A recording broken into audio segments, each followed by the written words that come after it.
France's far right is in pole position after the first round of parliamentary elections on Sunday that confirmed their dominance in French politics and brought them within striking distance of power. If polling in the second round scheduled for the 7th of July follows a similar trend, the far right in France is likely to form the government and stake claim to the post of Prime Minister. Supporters of Marine Le Pen's anti-immigration national rally is already celebrating.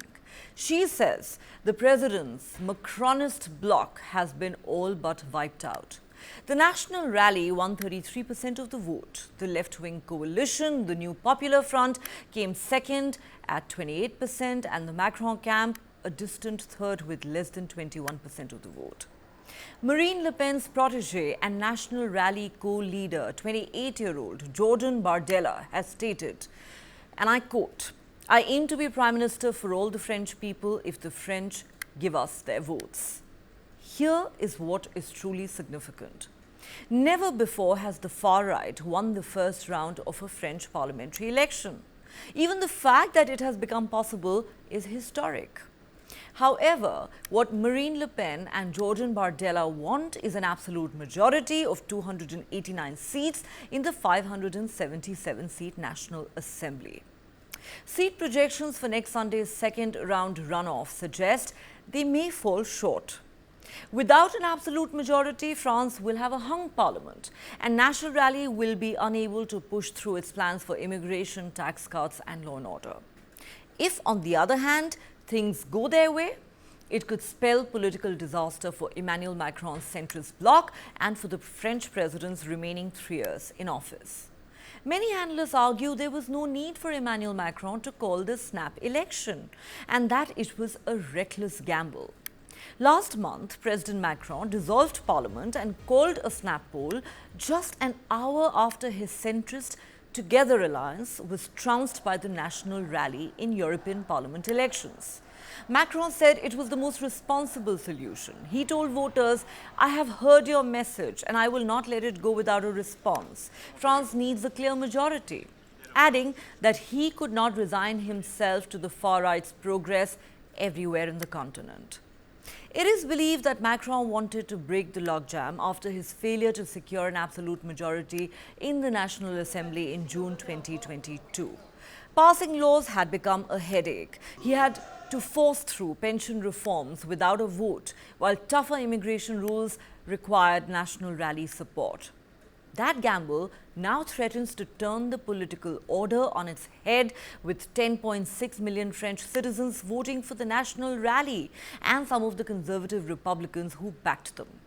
The turnout at 66.7% was the highest for a parliamentary first round since 1997. After just the first round, 37 National Rally MPs have been elected by winning more than half the vote. Hundreds of left-wing voters gathered in Paris to voice their anger and shock at the right-wing's success. French Prime Minister Gabriel Attal has said the time has come for a broad, clearly Democratic and Republican alliance for the second round of voting. He added it was a moral duty to bar the far right from governing the country with its disastrous project. But remember, if the far right gets an absolute majority, their candidate will replace the current Prime Minister. It has been a long journey for the National Rally, from its roots on the extreme right fringe of French society to securing the support of 1 in 3 French voters. They have a charismatic young leader who could be France's next Prime Minister, and a set of policies that range from banning mobile phones in classrooms and cutting taxes on energy to removing benefits from foreigners. The party is best known for its staunch anti-immigrant and anti-Islam stance. With this parliamentary election, France has entered uncharted territory, and that perhaps explains why so many people are angry with President Macron. Next Sunday's runoff round will feature either duels between two parties or three-way races known as triangulates. The left-wing alliance and Macron's parties have called for tactical voting in an attempt to keep the National Rally out and to prevent it from taking control of the National Assembly. If the former succeeds, the result could be months of political paralysis and negotiations to find a solution for a sustainable government that can survive no confidence votes. These parliamentary elections will not directly affect Emmanuel Macron's own job, as they are separate from the presidential elections, and his term as president still runs for another 3 years. Macron has said whoever wins in the second round, he will not resign as president. However, if National Rally secures a majority in parliament, then it could open the door to 3 years of power sharing, when the president of one party heads the state and another party runs the government. It is known as cohabitation. It has happened before. There have been 3 periods of cohabitation in France in the past, but nothing has prepared France for the kind of cohabitation that could occur after the 7th of July, where a centrist president could share power with a far-right prime minister. Macron could see his powers significantly diminished. Also, the arrival of anti-immigration and Eurosceptic National Rally in government would be a turning point in French modern history, and the first time a far-right force would have taken power in the country since World War II, when it was occupied by Nazi Germany. The question we're asking on Global Lens tonight is this: has Macron's gamble spectacularly backfired? What do these parliamentary elections and the surge of the far right mean for France and Europe? First, the European Parliament elections, now the French parliamentary polls. What does the meteoric rise of the far right tell us about the direction in which Europe is headed? Is an overarching anti-immigration sentiment coupled with rising inflation and a prohibitive cost of living driving their growing popularity and the rapid decline of both left-wing and centrist parties? What is the larger message from the voters for political parties in Europe? What impact could all of this have on the future of the continent? And could this development have ramifications even beyond Europe?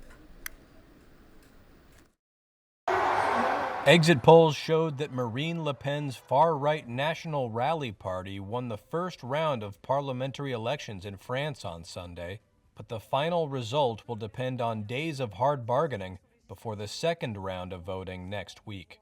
Sunday's outcome is a major blow to President Emmanuel Macron, who stunned the nation when he called for snap elections after his party was trounced by the National Rally Party in European Parliament elections earlier this month.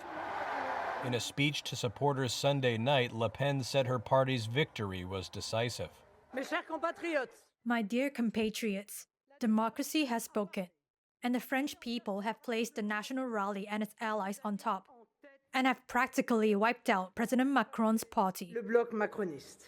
The results were in line with opinion polls ahead of the election, but provided little clarity on whether Le Pen's anti-immigrant Eurosceptic party will be able to form a government and coexist with pro-EU Macron after next Sunday's second round of voting is concluded. A week of tough political decisions now lies ahead. In the past, center-right and center-left parties have teamed up to keep the National Rally from power, but that dynamic is less certain than ever. A longtime pariah, the far-right National Rally is now closer to power than it has ever been. Le Pen has sought to clean up the image of her party. Known for racism and anti-Semitism, her efforts appear to have worked amid voter anger at Macron, the high cost of living, and growing concerns over immigration. My dear compatriots, democracy has spoken, and the French have placed the National Rally and its allies on top and have practically erased Macron's bloc. It was especially decisive to give Jordan Bardella an absolute majority in the National Assembly to launch starting next week the recovery of France and the restoration of unity and national harmony. I have said it, to have the project that I am carrying out for the country voted on, I need an absolute majority in the French National Assembly. So, either the French grant me this absolute majority or they will take the risk of seeing the new Popular Front, left-wing parties alliance, come to the head of the country.